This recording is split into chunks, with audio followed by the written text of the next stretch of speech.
Okay then. Well, I'm going to get started. Thank you for coming along or watching the first of my Get More Listings coaching sessions. So, just to give you a bit of background, what as to why I'm doing this, um, I just wanted to really have an opportunity to put a little bit more meat on the bones of all of the good stuff that is in Get More Listings, and in particular um, to help out some of my current property listing clients, um, because if you can get more listings, then it's going to help me in the end as well, isn't it? So what I'm going to do, this is very much the first one. This is setting the scene, laying the foundations. But what I hope to, you'll find at the end is that it's posed a couple of interesting questions, and you can go away and have a think about those questions and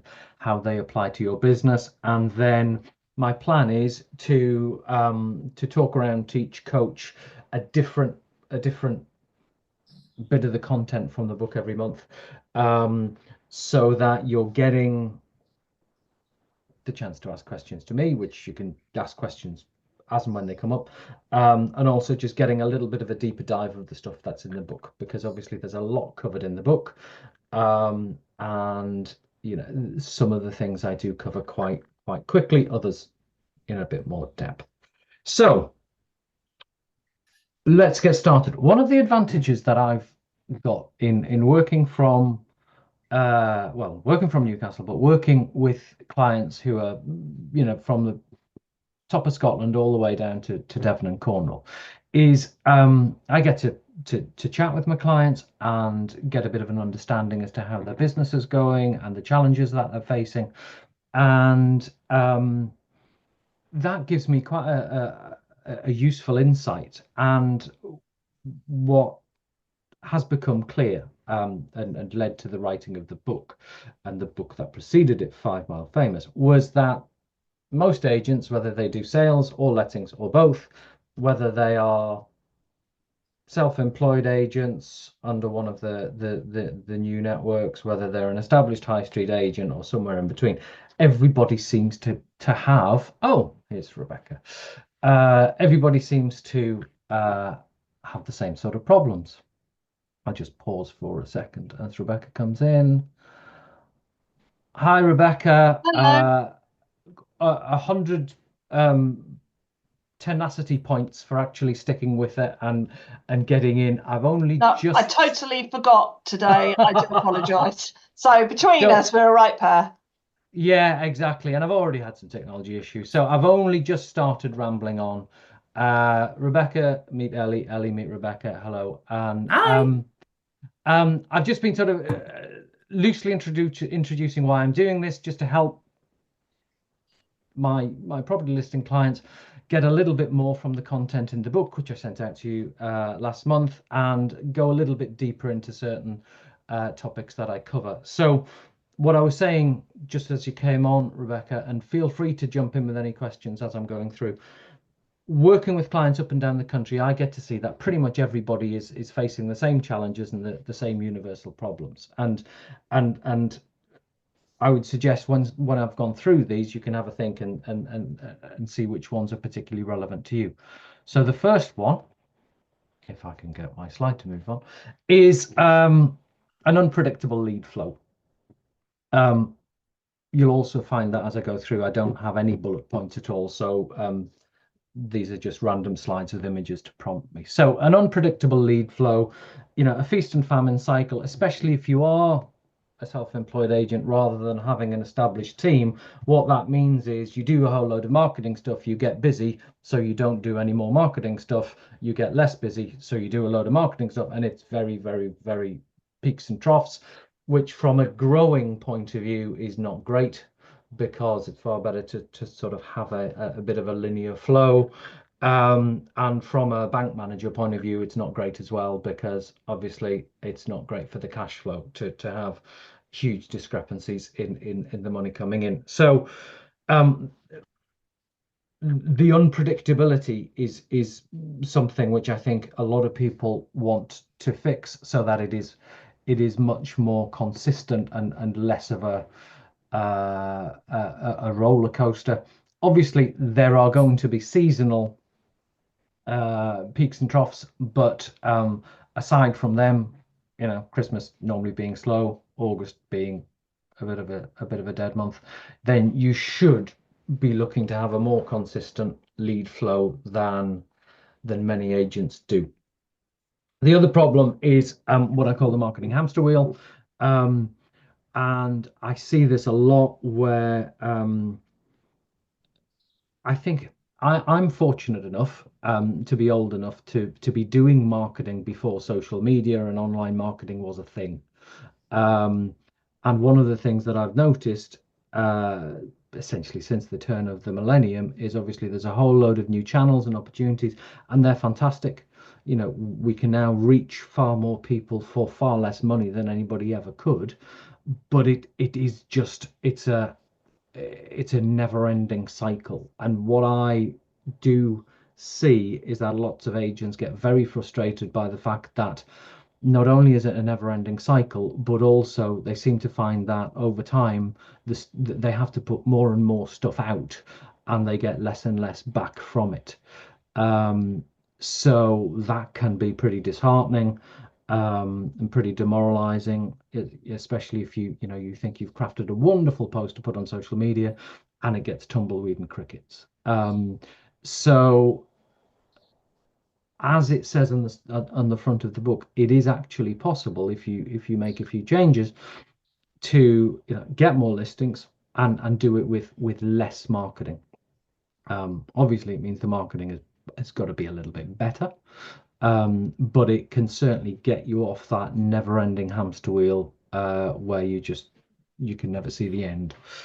And the third one is that old chestnut of price competition. And this is a quote from a guru who I have got a lot of time for, Seth Godin, who basically says, if your customers just care about price, it's your fault. You haven't given them anything more interesting to care about. So, I do see agents up and down the country being hugely frustrated when they go out to a valuation appointment and they don't walk away with the business, but the competitor around the corner who charges a low fee and is known in the town to be rubbish wins the business.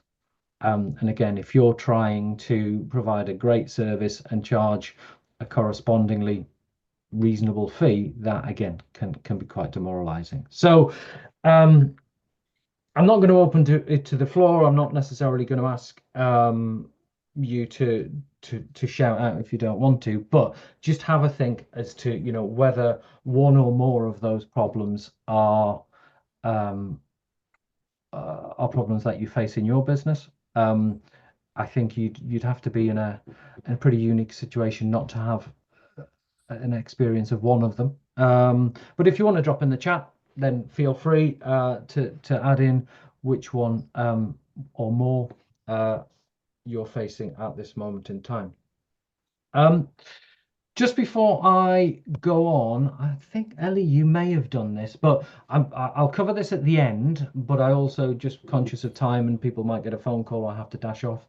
I've got a handy tool that I spent a lot of time developing to coincide with the launch of the book. I don't know if, Rebecca, you've seen this before, but if you scan the QR code, it takes you to a calculator where you answer a few questions, and then it will send me the answers, and I will sit down with a pen and paper and my calculator and give you an estimate of how many more listings you could achieve.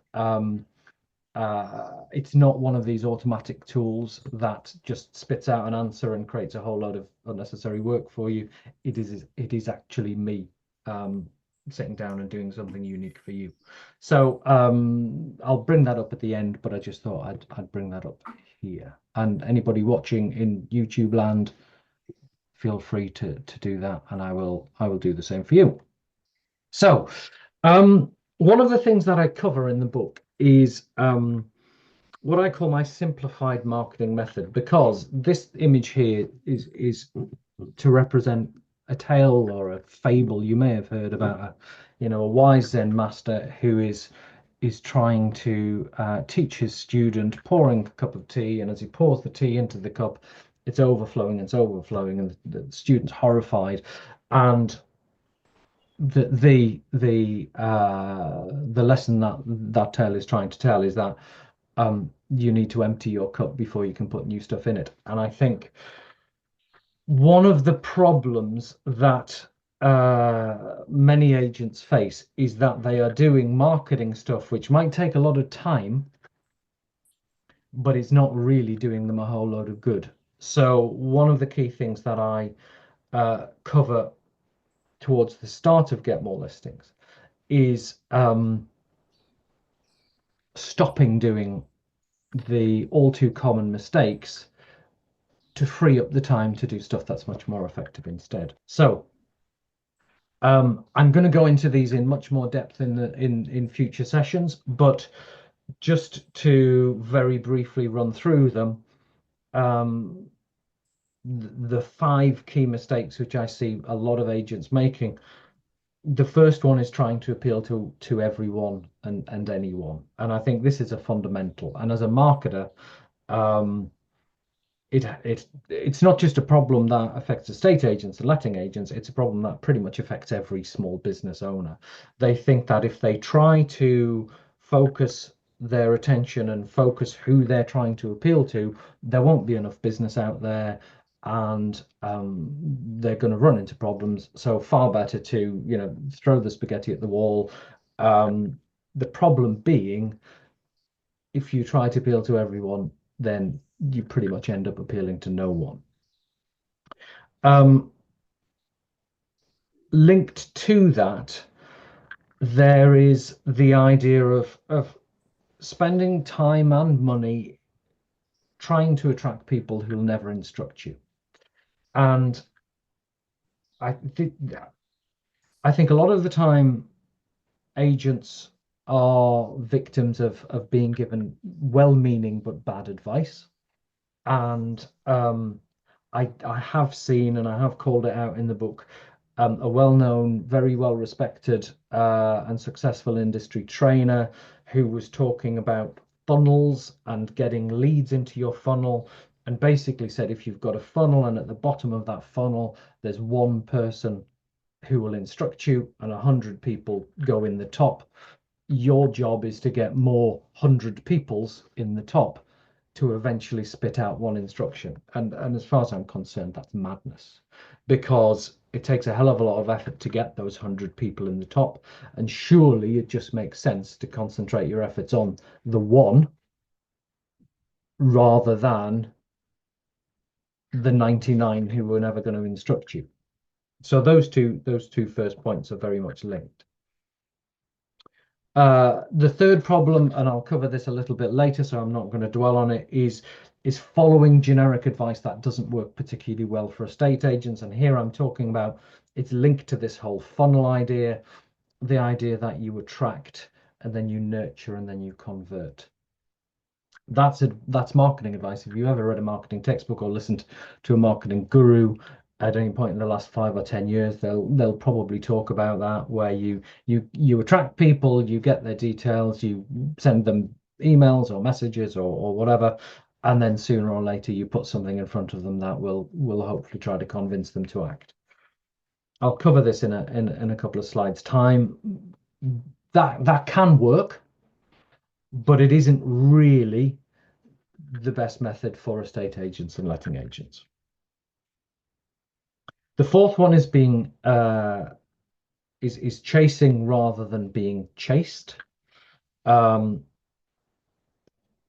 It's a problem that estate agents and letting agents face, that I think there is a perception problem, and we all see the negative comments online when you post a property, and some people wade in, especially sort of on the letting side.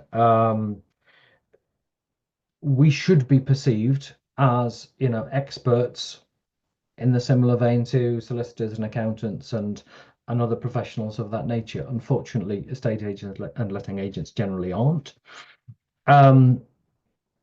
But also, I think the activities that we do don't really help. People don't like being chased. That puts them in a defensive state of mind, and that leads to very different decision making to if they are the ones doing the chasing of you. So again, I'm not going to go into any huge depth here. I will cover it in a future session, but that's just something to bear in mind. And the fifth one is the wrong focus leads to the wrong actions. And I think, in my experience, estate agents and letting agents are, by their very nature, quite short-term thinkers. Um, it's all about, how many instructions can we get in this month? How many sales or lets can we get in this month? Um, when actually you need to project a little bit further forward and look beyond the month, look to 6 months, 12 months, 18 months, because a short-term focus is in a way partially responsible for that hamster wheel. So rather than just playing the game and feeling that you always put a post out on a Thursday, so it's a Thursday, so you've got to put a post out. Have a think about, well, if you didn't put that post out, would anybody ever notice or care? Is it actually making a difference, or are you just ticking a box and feeling slightly satisfied that you've done it? What you should be doing is thinking about building long-term assets, marketing assets, which can be used time and time again. That calculator that I just introduced on an earlier slide is a prime example of that. Because when you have got those long-term assets that you can reuse and you can consistently talk about, then it doesn't mean you can stop all of the marketing altogether, but it does mean you've got that powerful asset in the bank. And the next mistake, which I think is so important that I'm going to devote another slide to, is what I call the free valuation beauty parade. Um, I think it's a problem that estate agents and letting agents feel the need to play the game of get a call from a landlord or a seller, arrange an appointment, knowing full well that if you go out at 2 o'clock, then a competitor might have been there at 1, and probably someone else might turn up at 3. When people instruct accountants, solicitors, other professionals, they don't necessarily go through the same process. Free valuations are, in my opinion, a pretty terrible way for agents to go about winning new business, and also an equally terrible way for landlords and sellers to make the crucial, important decision about the sale or the lettings of one of their most valuable assets. But everybody just thinks they've got to play the game. Well, I'm saying here, no, you don't. What I'm talking about, and what a lot of the content that's covered in the book is designed to do, is to accept that you're never going to just be able to go, no, I'm not doing, free valuation beauty parade anymore. But what you want to do is, if you've got, and the calculator that I just talked about asks this question, how many valuation appointments are you asked to every month where there are competitors going? How many valuation appointments are you invited to where you're the only agent at the table? And at the minute, I would imagine it's probably 90%, 10%, 90-10, something like that. What you want to do over time is you want to redress that balance. So you are in a much stronger position whereby, there we go. Should have turned that off. Sorry about that. What you want to do is you want to get into a position where you have several appointments where, when you go to the to the valuation, and you say to the seller or the landlord, "Oh, are you getting anybody else out of interest?" They sort of look at you quizzically and go, "No, why would I?" Rather than the standard, "Oh, well, yes, of course, I've got him from round the corner and her from 2 streets over coming round." So again, I'm not naive enough to think that you can just flick a switch or just refuse to play the game initially, but it's a case of over time redressing that balance and reducing the importance you have through all the stuff I cover in the book about being sufficiently memorable and having a cause or something that people can latch onto, having an area of expertise or a specialism, so that you aren't essentially just another estate agent, which crucially also plays back into commanding the fees that you deserve. How are we doing for time? Okay. So attract, nurture, convert. I'm just going to talk about this because it goes into my next slide. So this is marketing advice which has been it's increasingly common. Chances are you've seen a slide like this. We talk about attracting people in, whether that's through paid advertising or social media content. You typically have some form of way of getting their email address, such as a lead magnet or a free giveaway or something like that.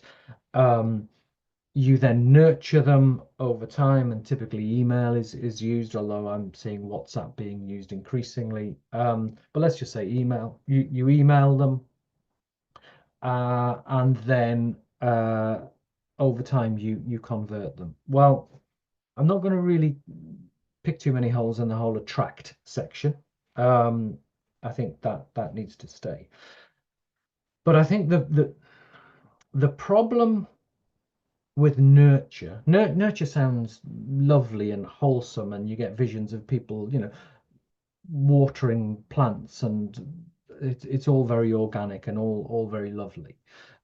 It's not what the reality for a business owner is what I call death by 1,000 emails. So not only have you got and I'm guilty of this, I for 4 years sent an email to my list every single day. And you can imagine that was quite a challenge, coming up with interesting stuff to talk about. I think Ellie may have received them for a while, and will probably admit that some of them are far better than others. But the problem is that just the whole premise of doing this is to say to an estate agent, well, you nurture somebody over time so that when they're in a position to act, you're front of mind. Well, I think the specific problem for estate agents is that people typically are moving less, and we're talking like years. I don't know whether it's 5 years, 7 years. I don't have the latest stat to hand, but that's a hell of a lot of emails just to be in that one place, front of mind, 7 years, 3 months, 12 days later, when that person finally gets around to putting the house on the market. And it's the same for lettings. All of the changes that have been made, and all of the future changes that are likely to come in, is pretty much leading to much longer tenancies. People are moving far less frequently. All of the tenants, the renters' rights changes are likely to make that experience even more, as far as I'm concerned. So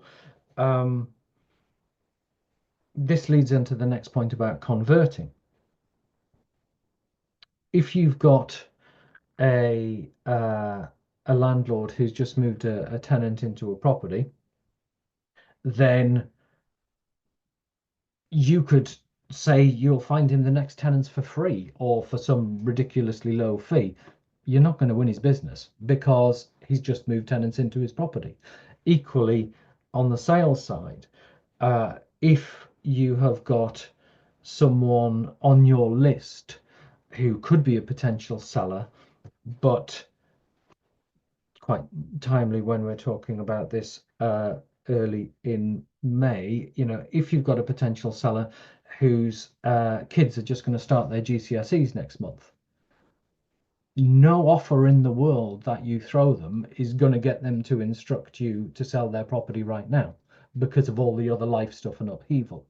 So the whole attract, nurture, convert thing, it does work, and it works for hundreds of thousands of different industries and sectors, but it's not ideal for estate agents and letting agents for the reasons that I've just said. The length of time between, when people transact is one of them. It's almost akin to, like, I don't know, cars and white goods and things like that. It's not like you're selling burgers and trainers. And your ability to actually put an offer or put a message to someone which will make them go, no, you know what, I am going to do this today rather than in 6 months' time when I originally wanted to. Very, very unlikely that you'll be able to put anything in front of them that is going to cause their sort of buying decision or their decision to change in such a dramatic way. So if that's not great, what is a better alternative? And if you've got the book and you've opened the book, you'll have seen this diagram. So quite proud of this because in a way it condenses everything that I've talked about into a neat graphical format. And without getting into huge marketing textbook theory, the triangle bit is the strategy and the circle bit is the tactics. And I think a lot of people who aren't, marketing geeks like me, get themselves mixed up and fall over, what a marketing strategy is and what a marketing tactic is. And essentially the strategy is the long-term stuff and the tactics are the short-term ways that you implement it. So again, attract is pretty much covered. Attract is a strategic objective, but it's covered by all the circle stuff in the middle. Resonate is what I have replaced nurture with. And what I'm saying there essentially is that if you are sufficiently interesting and memorable, then you don't have to send 383 emails in the hope that one lands at the right time. The phrase that I love using at the minute is, you can live rent-free in somebody's head until the time is right. But all your standard ChatGPT top 10 tips for selling your house fast ain't gonna cut it. To resonate, when we are resonating with people, it's that feeling they get an aha moment. They feel like you get them on a personal level, that you understand the challenges that they're facing.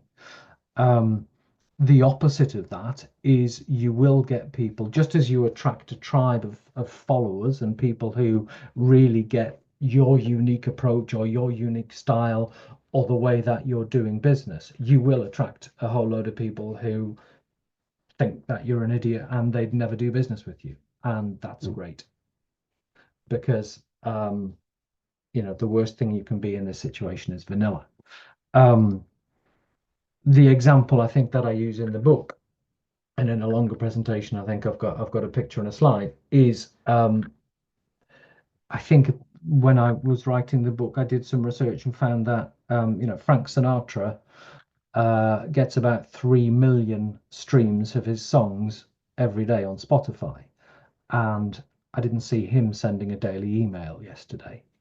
So it's all about, you've got the advantage that you are local. So you're not having to market to the entire of the UK. You are marketing to a very small base, and all you have to do, sounds easy, all you have to do is basically be sufficiently memorable and remarkable that someone might have seen something that you put out 6 months ago. That sticks in their head. So you don't have to constantly barrage them with stuff. 6 months down the line, they go, oh, well, no. I very much bought into what Ali said about X or what Rebecca said about Y. They're the ones who I'm going to pick up the phone to. So we can cover that in a huge amount of depth later on, and it ties into all of the individual facets. Connect links very much to resonate, because when you resonate with someone, you connect with them. But I think it differs from the convert, because I think convert, and I'm a copywriter, as you know, so I think a lot about words.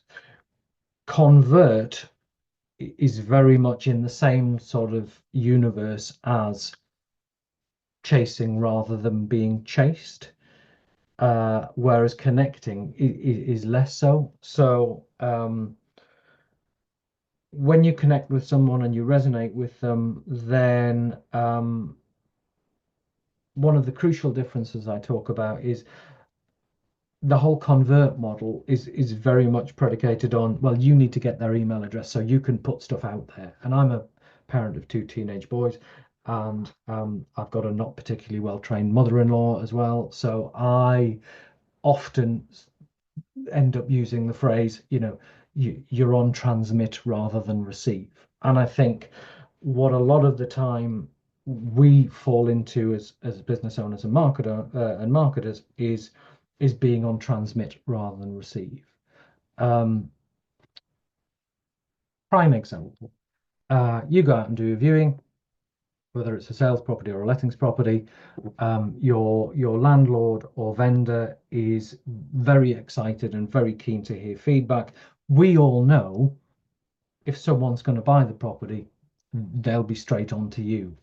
The landlord or the seller pecking your head going, did you get any feedback? Did you get any feedback? Well, if someone is really keen, then they're going to act. And it's a similar sort of thing. You need to be sufficiently memorable, remarkable, and trust the fact that if you've done that job right, you need to give them the means to get in touch with you in as easy and friction-free way as possible. You don't need to bombard them with stuff.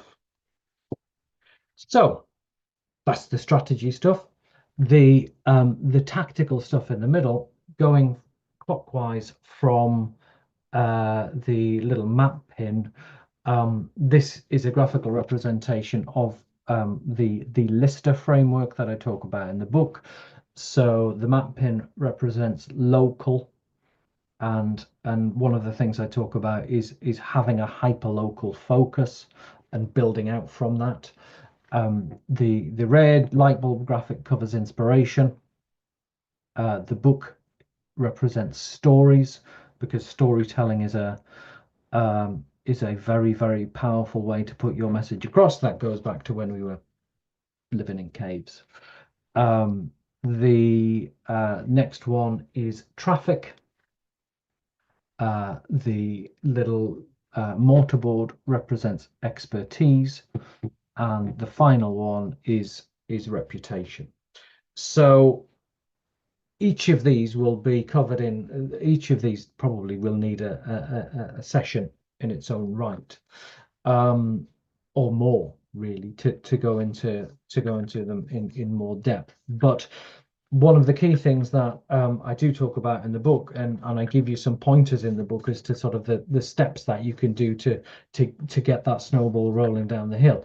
One of the key things is it's no good being the world's best at one of those 6 and having a real weak spot in another. It's the chain is only as strong as the weakest link. So what you need to be doing over time, and these sessions will help you to do that, is to make progress in each of them, because that will then massively strengthen your ability as a business to get off that hamster wheel and to have a much more predictable lead flow, and to not have those awkward price conversations, or that feeling in the pit of your stomach when you see that, you know, one of your low fee competitors has got another board up. So this is very much a setting the scene and a laying the foundations for the stuff that will come forward. But I did think it was useful to do that because I think firstly, it will get you thinking a little bit differently about the way that you go about marketing your business.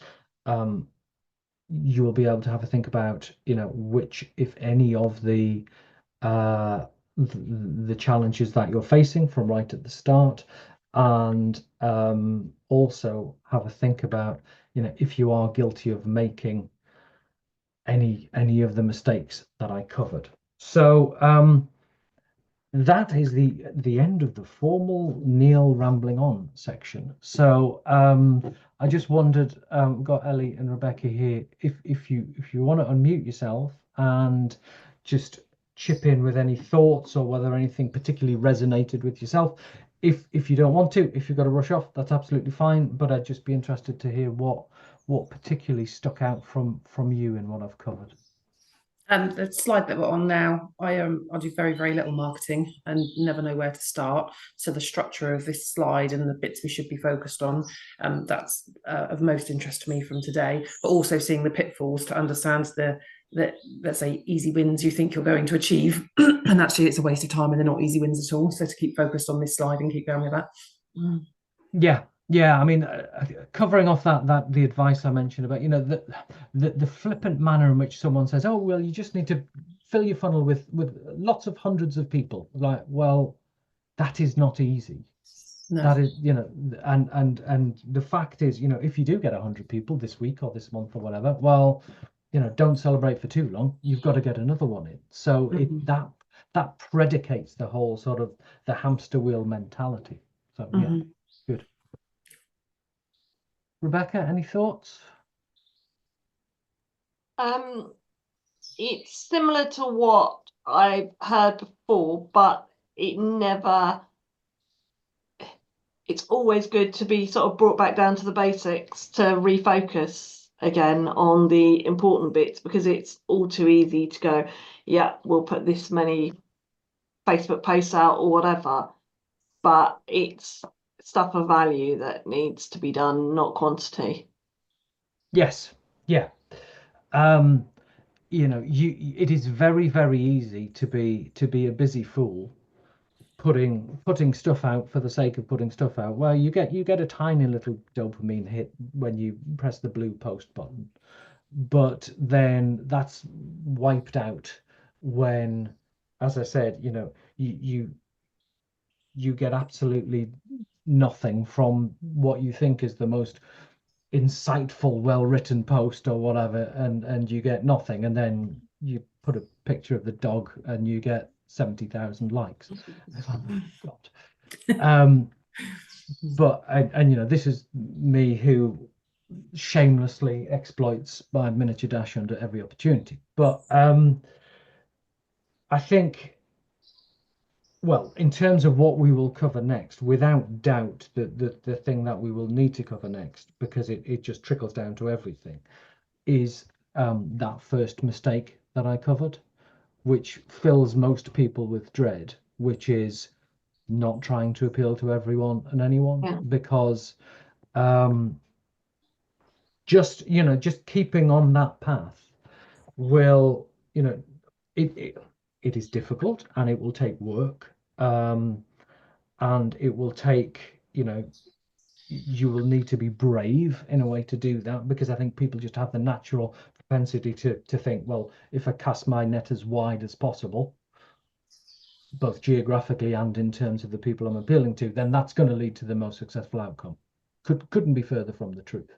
So I think in terms of what we cover next, it's got to be about stopping that approach of trying to appeal to everyone and anyone, because then that touches on absolutely everything that we cover from there. Perfect. Super duper. Any more questions, or I shall let you get off because it is coming up to the end of the time.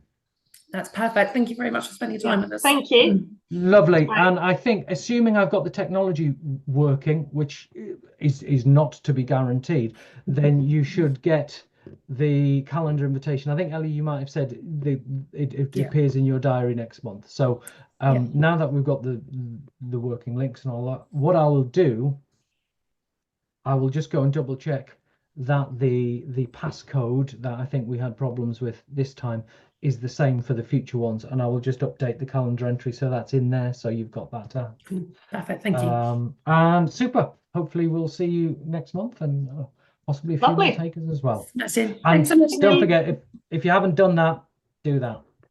Cool, will do. Yep. Bye. Cheers. Bye. See you later. Thanks. Bye. Bye.